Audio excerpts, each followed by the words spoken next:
பார்த்தோம்னா நம்ம சந்தோஷ் பி ஜெயக்குமார் அவர் வந்து நடிச்சு டைரக்ட் பண்ணி வெளியாகக்கூடிய இந்த பாய்ஸ் படத்துடைய டைட்டில் ப்ரோமோ வந்து ரிலீஸ் பண்ணியிருக்காங்க. அதோட ரியாக்ஷன் வீடியோ நம்ம பார்க்க போறோம். சந்தோஷ் பி ஜெயக்குமார் இவர் யாரு அப்படின்னு நிறைய பேருக்கு டக்குன்னு அவர் பேரை சொன்னா தெரியாது. அவர் எடுத்த படங்களை சொன்னா கண்டிப்பா அவர் யாருன்றது எனக்கு தெரிஞ்சு போகும். என்னன்னா அவர் வந்து அப்படி ஒரு படங்கள் தான் எடுத்து ரிலீஸ் பண்ணியிருக்காங்க. என்னன்னு பாத்தீங்கன்னா இருட்டறையில் முரட்டு குத்து, அப்புறம் இரண்டாம் குத்து, அப்புறம் ஹரஹர மகாதேவிகி, அப்புறம் ரஜினிகாந்த், இந்த மாதிரி படங்கள்லாம் வந்து அவர் டைரக்ட் பண்ணி வந்திருக்கு. பார்த்துருப்பாரு. யாருக்குமே அந்த படம் பார்த்தவங்களுக்கு டக்குன்னு சொன்னா அவர் ஞாபகம் வந்துடும். பார்க்காதவங்களுக்கு அந்த படம் பேரை சொன்னா இவரா அப்படின்ற மாதிரி தான் இருக்கும். ஸோ அவர் தான் நடிச்சு ரிலீஸ் ஆகக்கூடிய அந்த பாய்ஸ் படத்துடைய அபிஷியல் டைட்டில் ப்ரோமோ வந்து ரிலீஸ் பண்ணியிருக்காங்க. 2 நிமிஷம் 8 செகண்ட் இருக்கு. ஃபர்ஸ்ட் ஆஃப் ஆல் நம்ம டைட்டில் ப்ரோமோக்குள்ள போயிட்டு வந்து பேசலாம். வீடியோக்குள்ள போகலாம். ஓகே, த பாய்ஸ் சிட்டியோட சென்டரை காட்டுறாங்க. டார்க் ரூம் பிக்சர்ஸா, ரூமே டார்க்காக இருக்கு. அந்த படத்துல ஃபுல் அண்ட் ஃபுல்லா பாய்ஸ் மட்டுமே, ஒரு பேச்சுலர் ஹவுஸை பத்தி ஏதோ எடுத்திருக்காரு போல.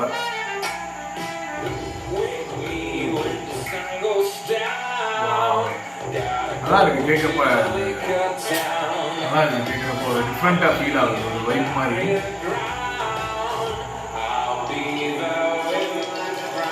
ஓ அப்பா,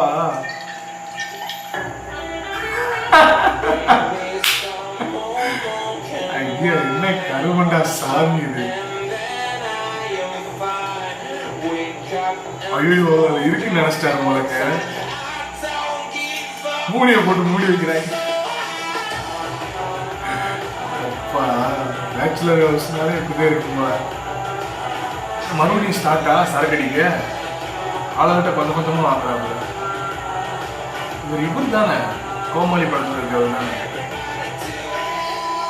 ஓகே, அவர் மொபைல்ல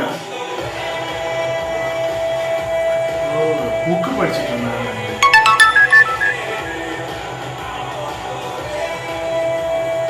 சரக்குக்கு இவ்வளவு சைடிஸா ரம்மு.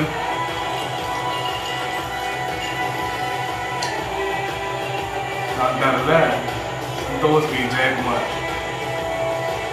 பொய்க்கால் பண்றியா?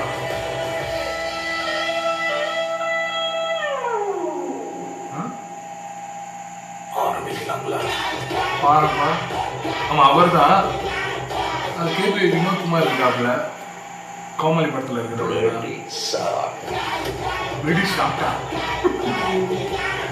பாய்ஸ்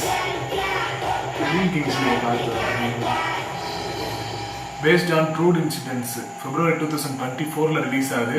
ஓகே, நம்ம வந்து பாத்தீங்கன்னா டைட்டில் ப்ரோமோ பார்த்துட்டோம். இந்த பாய்ஸ் வந்து பாத்தீங்கன்னா இப்போ நிறைய வந்து ட்ரெண்டிங்ல இருக்கு. ஒரு பாய்ஸ்னாலே அந்த ஒரு டெம்ப்ளேட் தான் யூஸ் பண்றாங்க. அதை தான் படத்தோட டைட்டில் அவங்க யூஸ் பண்றாங்க.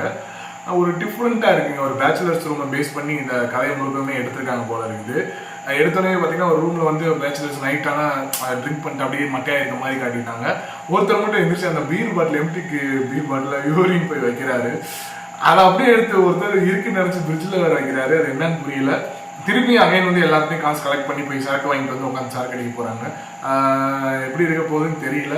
பார்க்கறதுக்கு நல்லா இருந்துச்சு, ஆனால் இதையுமே எவ்வளவு தூரம் ஓட்ட போறாங்க அப்படின்னு தெரியல. பார்க்கலாம். எதுவுமே நம்ம பொறுத்து வந்து தான் பார்க்கணும். இதுக்கான டீசர் ட்ரைலர் எல்லாமே ரிலீஸ் ஆகும். அந்த கதையை ரிவியூல என்ன பண்ண முடியல. ஒரே ஒரு ரூம்ல வந்து அவங்களோட ஒரு இதை மட்டுமே போட்டிருந்தாங்களே தவிர்த்து ஒரு பெருசா நம்ம இந்த படத்தோட ரிவியூல எடுக்க முடியல. இவரோட லுக் வித்தியாசமா இருக்கு. மற்ற படங்கள் வந்து பாத்தீங்கன்னா ஹேர்னா ரொம்ப ஒட்டை கட் பண்ணிட்டு, அந்த இரண்டாம் குத்து படத்துல வந்து ரொம்ப ஒட்டை கட் பண்ணிட்டு வந்திருந்தா. அப்படி இப்போ வந்து பாத்தீங்கன்னா கொஞ்சம் லாங் ஹேர்னா வச்சு ஒரு டிஃப்ரெண்டா இருக்காரு. ஒரு பேச்சுலர்ஸ் ரூம் பத்தி தான் இருக்கு. அதுவுமே ஒருத்தர் வந்து புக் படிச்சுட்டு அவர்கிட்ட சரக்கு எனக்கு சரக்குலாம் வேணா என்கிட்ட ஒன்று இருக்கு அப்படின்ற மாதிரி சொன்னாங்க. அதை எதை மீன் பண்ணி சொன்னா தெரியல. நான் புக் படிச்சுட்டு இருந்தேன். அது என்ன மாதிரி புக்குன்றது எனக்கு தெரியல. படம் எப்போ ரிலீஸ் ஆகுது அப்படின்னு பாத்தீங்கன்னா February 2024 ரிலீஸ் ஆகுதுங்க. 2024 February மாசம் எனக்கு தெரிஞ்சது ஒரு February 14 கூட ரிலீஸ் ஆக வாய்ப்பு இருக்கு. பார்க்கலாம் படம் எப்போ ரிலீஸ் ஆகுது, அந்த டேட் அனௌன்ஸ்மெண்ட் பண்ணலாம்.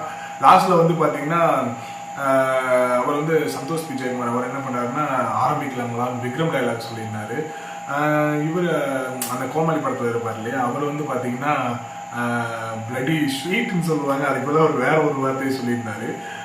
எந்த மாதிரியான படமா இருக்க போதுன்னு இந்த 2 வார்த்தையிலேயே புரிஞ்சு போச்சு. அது ஆல்ரெடி அவர் முன்னாடி எடுத்த படங்கள் மட்டும்தான். அந்த ரஜினிகாந்த் அப்புறம் ஏதோ பொய்க்கால் குதிரையை ஒரு படம் போட்டாங்க. அந்த படம் மட்டும்தான் தெரிஞ்சு ஒரு நார்மலான ஒரு படமா இருந்துச்சு. அந்த ஹரஹர மகாதேவிகி, இருட்டறையில் முரட்டு குத்து, இரண்டாம் குத்தெல்லாம் எதை பேஸ் பண்ணி எந்த மாதிரியான ஒரு படமா இருந்துச்சுன்னு தெரியும்.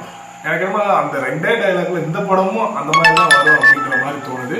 ஓகே, ஓவராலா பார்த்தா இது பார்க்கறதுக்கு ஒரு நல்லா இருந்துச்சுங்க. ரொம்ப எதிர்பார்க்க முடியாது, ஒரு நல்லா இருந்துச்சு. இனிமேல் அந்த டீசரோட ட்ரைலர் எல்லாத்துலேயும் பார்த்து அந்த படத்தோட ரிவ்யூல் எடுத்து போட முடியும். எப்பவுமே சொல்றதா இந்த படத்துக்குமே நம்ம ட்ரைலரு டீசர் எல்லாத்துக்குமே ரியாக்ஷன் வீடியோ போட்டு தான் போகிறோம்.